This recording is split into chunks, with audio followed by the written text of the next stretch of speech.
CBSE board class 10th के धुरंधरों, अब तक आप जितना भी पढ़े, कोई चीज़ आपको मुश्किल लगा? कोई चीज़? हमको नहीं लगता है कि आपको कोई भी चीज़, कोई भी टॉपिक, अभी तो दूसरा चैप्टर ही चल रहा है, आपको कोई भी प्रॉब्लम दिया हो, ऐसा नहीं लगता। लेकिन बड़े बुजुर्ग कहे हैं, दुश्मन को कभी कमज़ोर नहीं समझना चाहिए। मतलब आप ये देख कर कि अरे ये तो बहुत आसान है, इसको बहुत लाइटली ना लें, क्योंकि छोटा छोटा कन्फ्यूजन आपको दिक्कत में डाल सकता है। आप ये भूल सकते हैं कि सम ऑफ जीरोज इक्वल किसके होता है? Minus coefficient of x square upon coefficient of x, या एक्स ऊपर होता है एक्स स्क्वायर नीचे होता है। बहुत लाइटली जब आदमी किसी चीज़ को पढ़ता है तो पढ़ते समय उसको इतना ध्यान में रहता है कि ऊपर एक्स है नीचे एक्स स्क्वायर है। जब एग्जाम में जाता है तब वहीं से कन्फ्यूजन स्टार्ट होती है। तो आप आसान से आसान या टफ से टफ टॉपिक पढ़ रहे हैं। अगर आप स्टूडेंट हैं तो आपके लिए कुछ टफ नहीं है।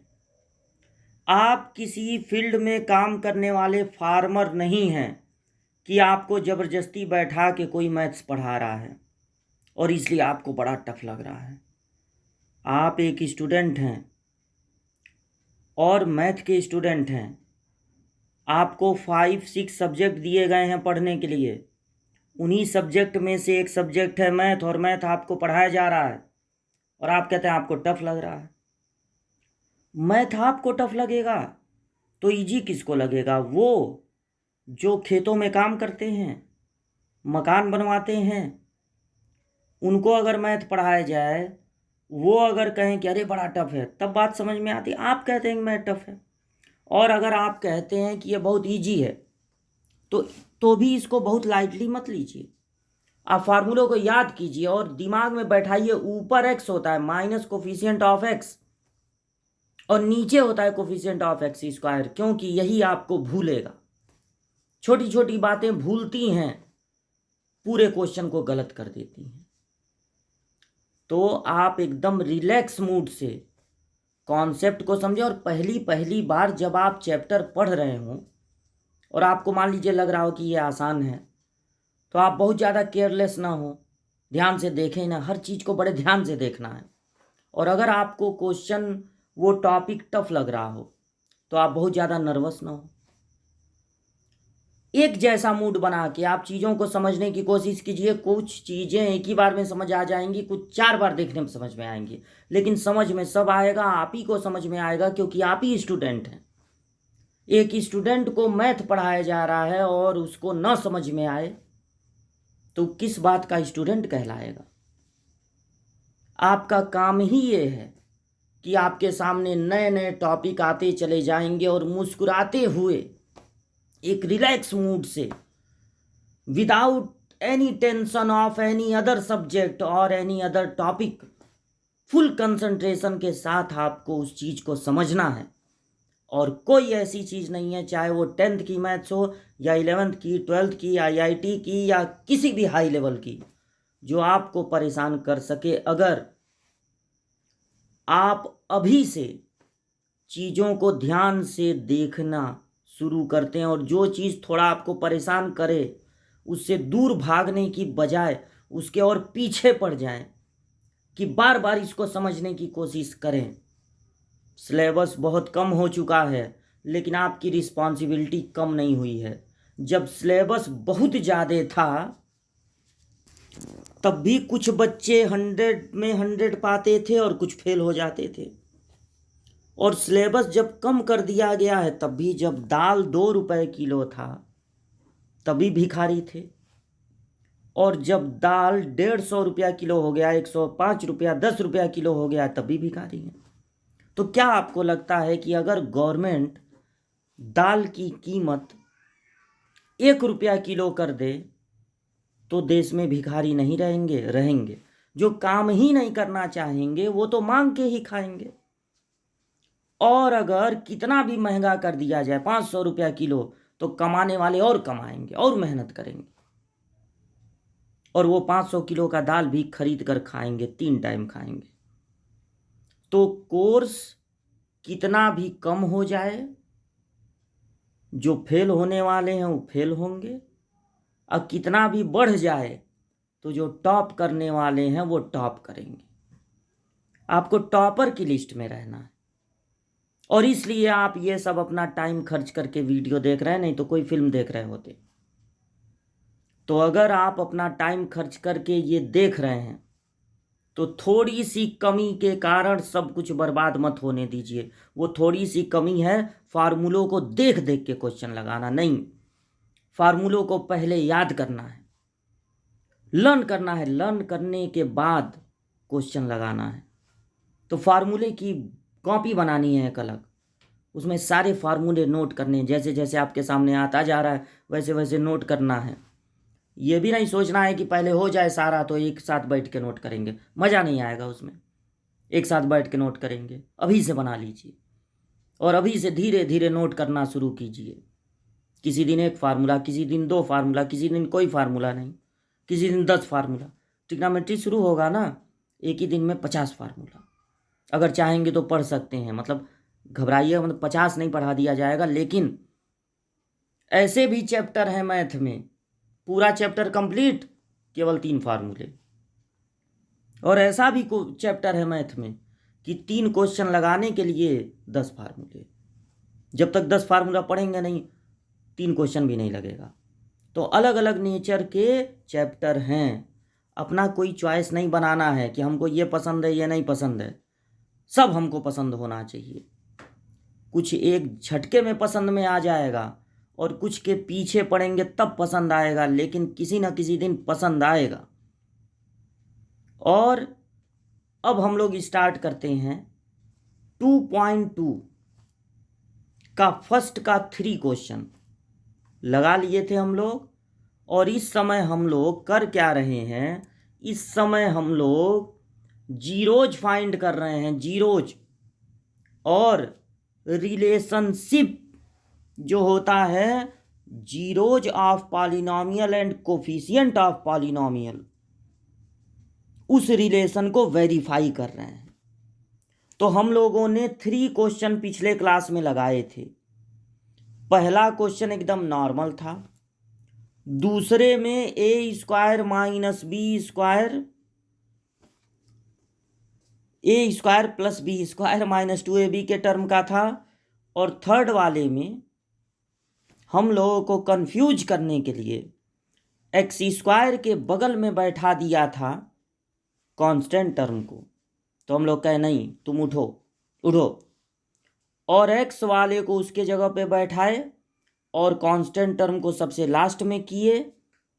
एकदम क्वाड्रेटिक इक्वेशन मिल गया, क्वाड्रेटिक पॉलिनोमियल, उसको फैक्टराइज कर लिए। तो हर क्वेश्चन थोड़ा अलग अलग टाइप का देने की कोशिश किया है एनसीईआरटी। तो हम लोग वही सीख रहे हैं। और अब हम लोगों को सीखना है क्वेश्चन नंबर 4। तो 4 किसके टर्म में, u के टर्म में है, 4u² + 8u। यानी इसमें 2 ही टर्म हैं, एक u² वाला और एक u वाला।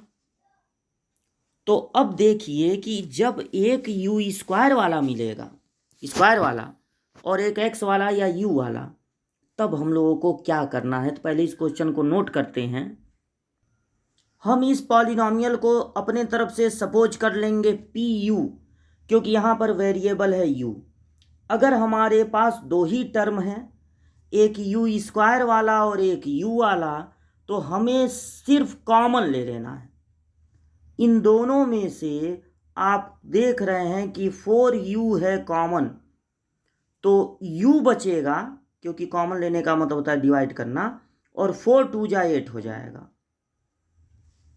अब हम हेडिंग डालेंगे फॉर जीरोज। जब फैक्टराइज हो गया, बड़े आराम से हो गया, तो हम हेडिंग डालेंगे फॉर जीरोज और अपने पॉलिनोमियल को 0 के इक्वल कर देंगे। तो जो फैक्टराइज करने पर आया है वही pu के प्लेस पे नोट कर देंगे। और अगर दो चीज़ों का प्रोडक्ट 0 है तो 1/1 दोनों को 4u को और u+2 को 0 के इक्वल कर देना है। तो u = होगा 0/4। 4 को ट्रांसफ़र करेंगे तो 4 से डिवाइड करना है, तो 0 को किसी भी नॉन जीरो नंबर से डिवाइड करेंगे अदर देन जीरोज। 0/0 होता है नॉट डिफाइंड और 0 नॉन जीरो नंबर 0 होता है। यहाँ से u की वैल्यू आएगी -2। तो ये जो u की दो वैल्यूज आप देख रहे हैं 0 और 2 -2, वही होगा इस दिए गए पॉलिनॉमियल के दो जीरोज। अब हमको रिलेशन फाइंड करना है, तो वेरीफाई करना है, तो हमें दो चीज़ फाइंड करनी होगी। पिछले वीडियो में भी हम लोग फाइंड किए थे, तो पहले उनको हम नोट कर देते हैं। ये देखिए, पिछले वीडियोज में आपको बताया गया था और उसके पिछले वीडियोज में भी यही चल ही रहा है 2-3 दिन से। सम ऑफ जीरोज फाइंड करना है और दूसरे साइड में minus coefficient of x upon coefficient of x², ये दोनों इक्वल आने चाहिए। फिर उसके बाद प्रोडक्ट ऑफ जीरोज और दूसरे साइड में फाइंड करना है कोफिशिएंट ऑफ x², नहीं, constant term upon coefficient of x²। तो इस बार आपको जीरोज क्या क्या मिले हैं, 0 और -2। तो एक बार आप इन दोनों को ऐड करेंगे और एक बार दोनों का मल्टीप्लाई कर देंगे। तो प्लस माइनस माइनस होता है, 0 को छोड़ देंगे, -2, और 0 में मल्टीप्लाई करने पर तो 0 ही हो जाएगा। और फिर उसके बाद आप अपने क्वेश्चन को देखकर माइनस कोफिशिएंट ऑफ x, लेकिन यहाँ पर u के टर्म में है, तो जहाँ जहाँ हम लिखे हैं x, वहाँ वहाँ हमको लिखना होगा इस क्वेश्चन के लिए u। तो इसको हमने डिलीट कर दिया और यहाँ पर coefficient of u, coefficient of u², coefficient of u² हो जाएगा। और अब हम फाइंड करेंगे, नहीं, वैल्यू नोट करेंगे देखकर यहाँ से। तो कोफिशिएंट ऑफ u आपको दिख रहा होगा 8 है और कोफिशिएंट ऑफ u² आपको दिख रहा होगा 4। तो जब 8 को 4 से डिवाइड करेंगे तो 2 आएगा, -2 सेम आ गए। अब कांस्टेंट टर्म यहाँ पर देख लीजिए, कांस्टेंट टर्म है ही नहीं, तो कांस्टेंट टर्म की जगह आपको लिख देना है 0 और कोफिशिएंट ऑफ u² की जगह लिख देना है 4। तो जब 0 को 4 से डिवाइड करेंगे तो आएगा 0, ये दोनों भी इक्वल हो गए। तो बात को आप समझे, बात बस इतनी थी कि अगर आपको x² वाला टर्म और x वाला टर्म दे दिया जाएगा तो सिर्फ आपको कॉमन ले लेना है। कॉमन लेते ही ये फैक्टराइज हो जाएगा। यहाँ पर ये नहीं सर्च करना है कि दो नंबर्स कौन से होंगे जिनका प्रोडक्ट इतना हो और जिनको ऐड करने पर इतना है, ये सब नहीं सोचना है। तो सिर्फ आपको कॉमन ले लेना है और फैक्टराइज हो जाएगा।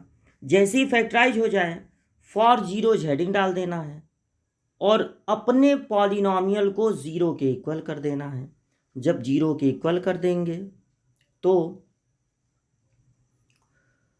पहले वाले को 0 के इक्वल करेंगे तो u की वैल्यू आपको मिल गई है 0 और दूसरे वाले को 0 के इक्वल करेंगे तो u की वैल्यू मिल गई है -2।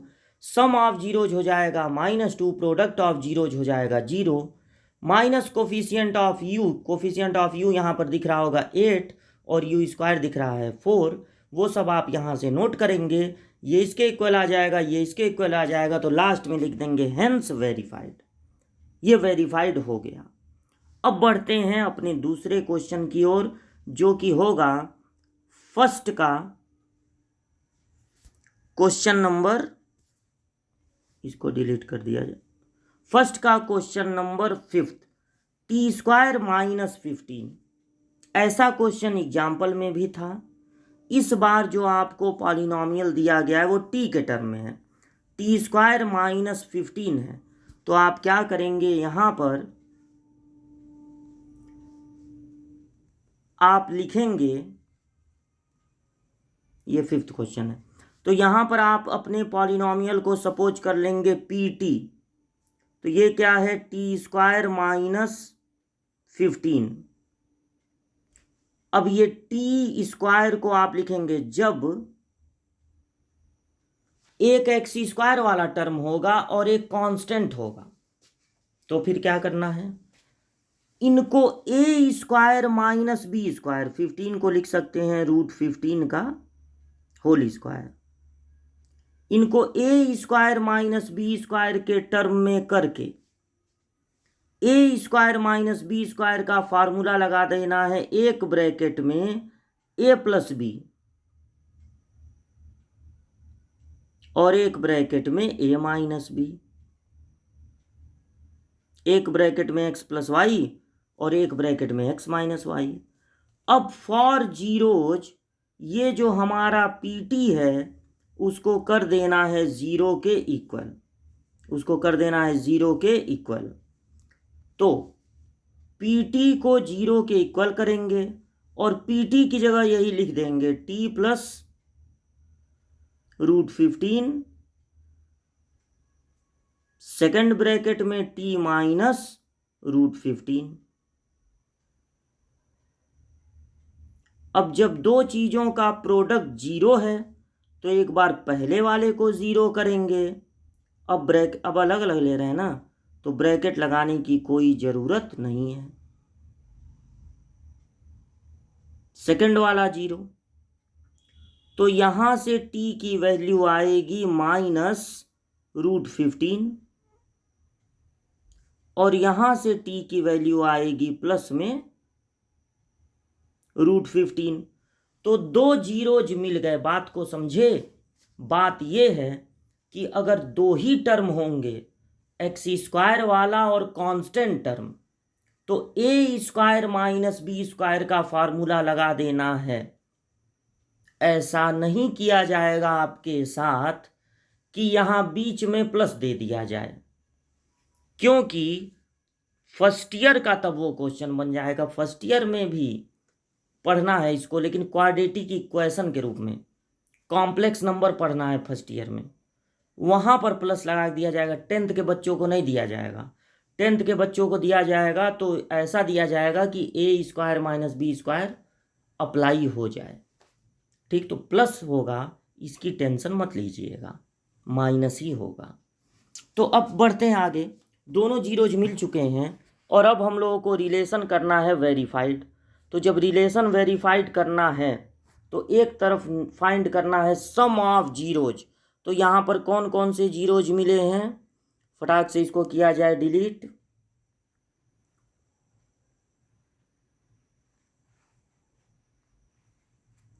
सम ऑफ जीरोज आपको मिले हुए हैं माइनस √15,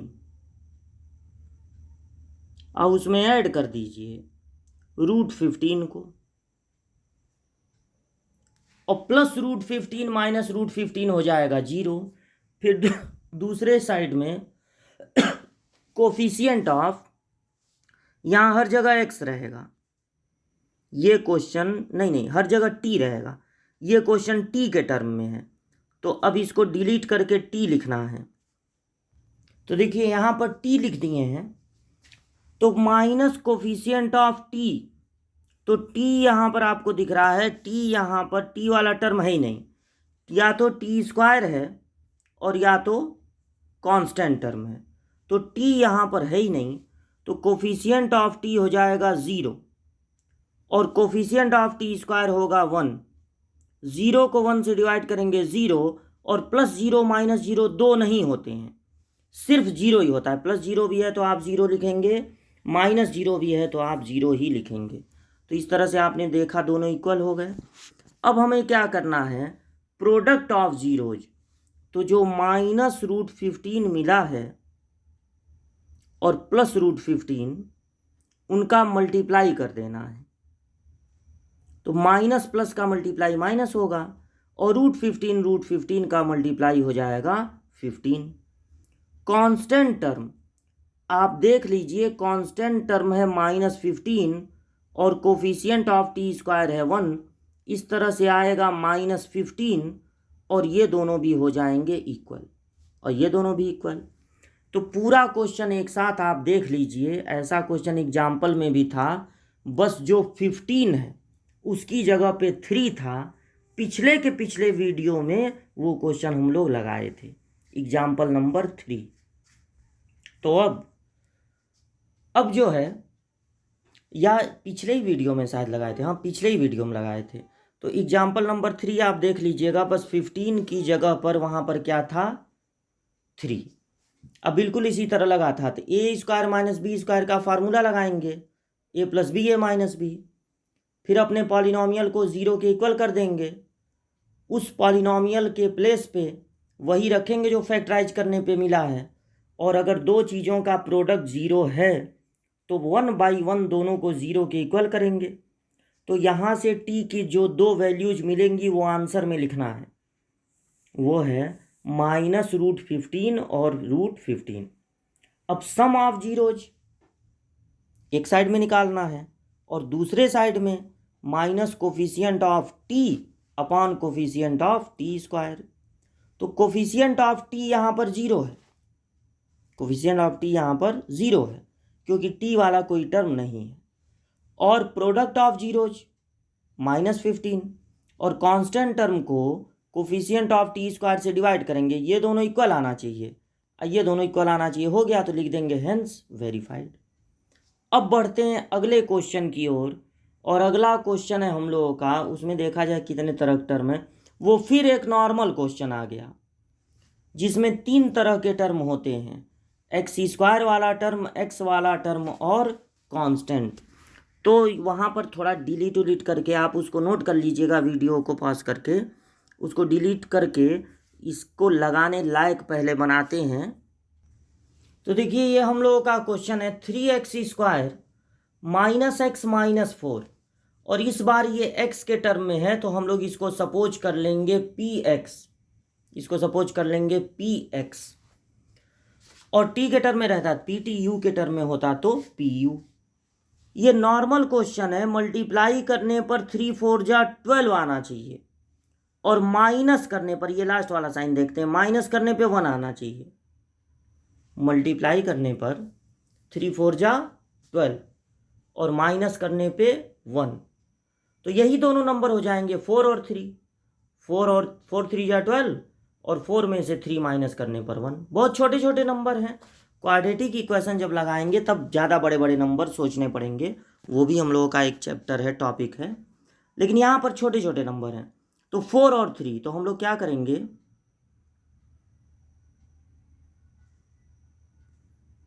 इसको 4 और 3 में जब ब्रेक करेंगे तो 4 को निगेटिव रखेंगे और 3 को पॉजिटिव, क्योंकि ग्रेटर वाला नंबर जब निगेटिव होगा तब माइनस में आएगा।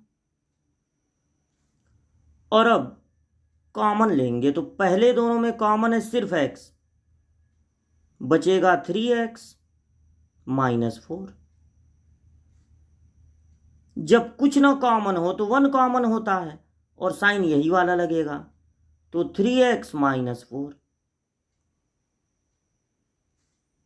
अब 3x - 4 दोनों में से कॉमन हो गया, इन दोनों में से कॉमन हो गया, तो यहां बचा x और यहां बचा +1। अब हेडिंग डाल देंगे फॉर जीरोज, तो अपने px को 0 के इक्वल कर देना है, जो फैक्टराइज करने पर आया है वही यहां पर लिख देना है।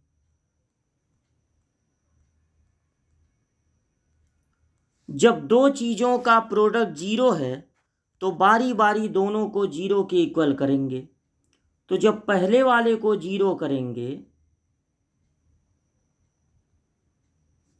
तब x का मान आएगा 4/3। पहले -4 को उधर ट्रांसफर कर दीजिए तो +4 हो जाएगा, 3 से मल्टीप्लाई हो रहा है तो 3 से डिवाइड। सेकंड को जब 0 के इक्वल करेंगे सेकंड ब्रैकेट को, अब ब्रैकेट लगाना नहीं जरूरी है क्योंकि अब सिंगल सिंगल ले रहे हैं ना। जब दोनों एक साथ थे तब 0, तब ब्रैकेट लगाना जरूरी था। अब ये हो गया -1, तो ये आंसर हो गया। 2 जीरोज आ गए, 4/3 और -1। अब इनको करना है ऐड। 4/3 में ऐड करना है -1 को, तो प्लस माइनस मिलके हो जाएंगे माइनस। 3 एलसीएम हो जाएगा और 3 1 जा 3, 4 में से 3 माइनस होगा तो 1 बचेगा। कोफिशिएंट ऑफ एक्स देख लीजिए है -1 और x² है 3। कोफिशिएंट ऑफ x² है 3, तो -1 और 3 याद रखिएगा, -1 और 3, तो माइनस माइनस मिलके प्लस हो गया 1/3। इस तरह से ये दोनों आ गए इक्वल।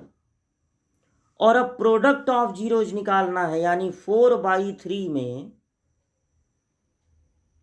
मल्टीप्लाई कर देना है -1 से, तो आएगा -4/3। अब कांस्टेंट टर्म देख लीजिए, कांस्टेंट टर्म आपका है -4 और कोफिशिएंट ऑफ x² है 3, तो -4 और 3। देखिए ये भी दोनों इक्वल आ गए, तो लास्ट में आपको लिख देना है हेंस वेरीफाइड।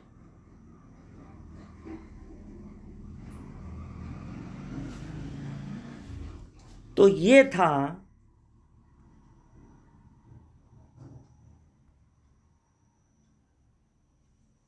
ये पूरा एक साथ है आपके सामने। इसको आप पॉज करके जूम करके नोट कर लीजिएगा, क्योंकि नोट्स बनाना बहुत इम्पॉर्टेंट है, आपके काम को बहुत वो आसान कर देगा। तो ये पूरा आपको सामने दिख रहा होगा। कई क्वेश्चन इस तरह के लग गए। अब जो है आपको, हमको नहीं लगता इसको दोबारा समझाने की कोई ज़रूरत है, समझ लीजिएगा इससे। और अब हम लोग बढ़ते हैं सेकंड क्वेश्चन की ओर। तो सेकंड क्वेश्चन में करना क्या है, एक नया फार्मूला आपको जानना है। अगर मान लीजिए आपको सम ऑफ जीरोज और प्रोडक्ट ऑफ जीरोज दे दिए जाएं, तो आप कैसे पता लगाएंगे क्वाड्रेटिक इक्वेशन को। तो नोट करके आपको लिखना है,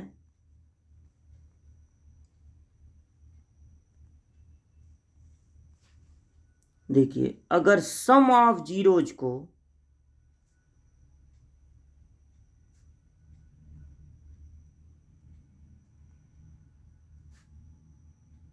आप कहते हैं अल्फा प्लस बीटा, क्योंकि हमने आपको बताया था पिछले वीडियो में, क्वाड्रेटिक इक्वेशन को सॉल्व करने पर, क्वाड्रेटिक इक्वेशन को सॉल्व करने पर एक्स की 2 वैल्यूज मिलती हैं, वेरिएबल की 2 वैल्यूज मिलती हैं, जिनको आप अल्फा और बीटा से डिनोट कर सकते हैं, अल्फा और बीटा से रिप्रेजेंट कर सकते हैं।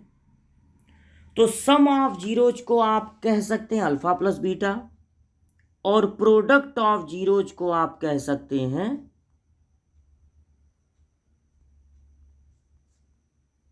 Alpha beta.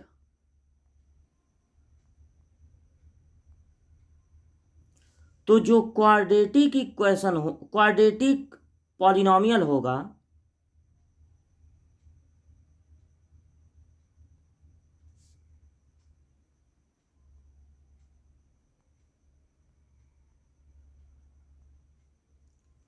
वो ये होगा,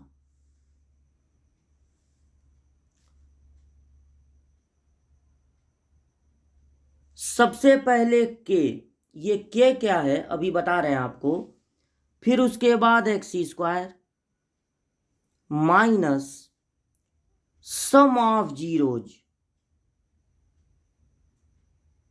ये बीटा है, सम ऑफ जीरोज सही से लिखते हैं, into X plus product of zeros, where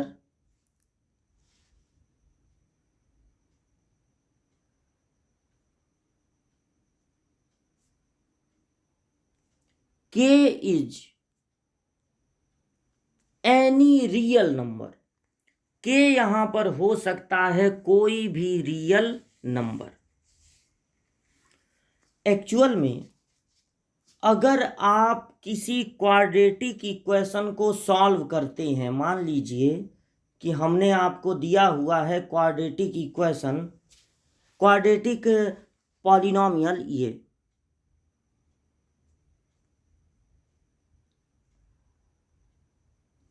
और आपने इसका जीरोज फाइंड किया, और सपोज कीजिए कि वो 1 और 2 मिला। इसके जीरोज क्या होंगे? इसके जीरोज होंगे 1 और 2। ये जो पॉलिनोमियल आपके सामने है क्वाड्रेटिक, इसके जीरोज आप फाइंड करेंगे तो आएगा 1 और 2। अगर हम इस पॉलिनोमियल में 5 से मल्टीप्लाई करते हैं,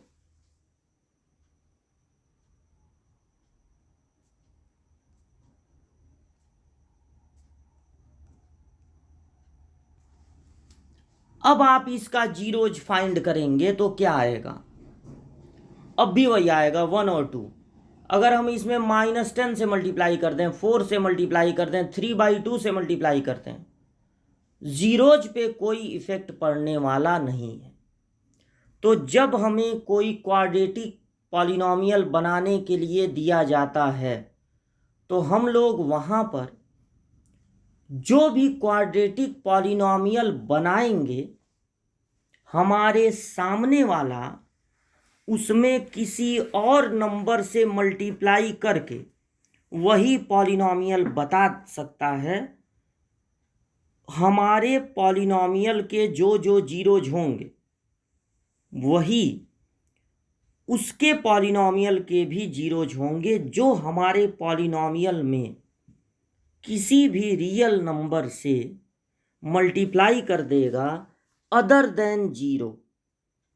इसमें से निकाल दीजिए किसको? 0 को। इसका मतलब होता है बिलोंग्स टू। इसको क्या पढ़ते हैं? Belongs to. अगर आपको नहीं पसंद है ये, तो आप इंग्लिश में भी नई नई जानकारियाँ लेनी चाहिए ना, तो आप इसको पूरा इंग्लिश में लिख सकते हैं, where K is any real number other than 0। मतलब 0 से मत मल्टीप्लाई कर दीजिएगा, नहीं तो सारा 0 बना देगा। तो अगर आपको सम ऑफ जीरोज दे दिया जाए और प्रोडक्ट ऑफ जीरोज दे दिया जाए तो आप क्वाड्रेटिक पॉलिनोमियल बना सकते हैं, और इस के की वैल्यू अपने तरफ से जो मन करे वो रख सकते हैं। लेकिन हम के की क्या वैल्यू रखना पसंद करेंगे ये आपको क्वेश्चन लगाते लगाते हम बताएंगे। तो आज की वीडियो यहीं तक रहने दीजिए, आप उतना तैयार कीजिए, इस फार्मूले को तैयार कीजिए। मिलते हैं अगले वीडियो में कुछ और जानकारियां लेकर, और अगले वीडियो में ये सेकंड चैप्टर हो जाने वाला है कंप्लीट।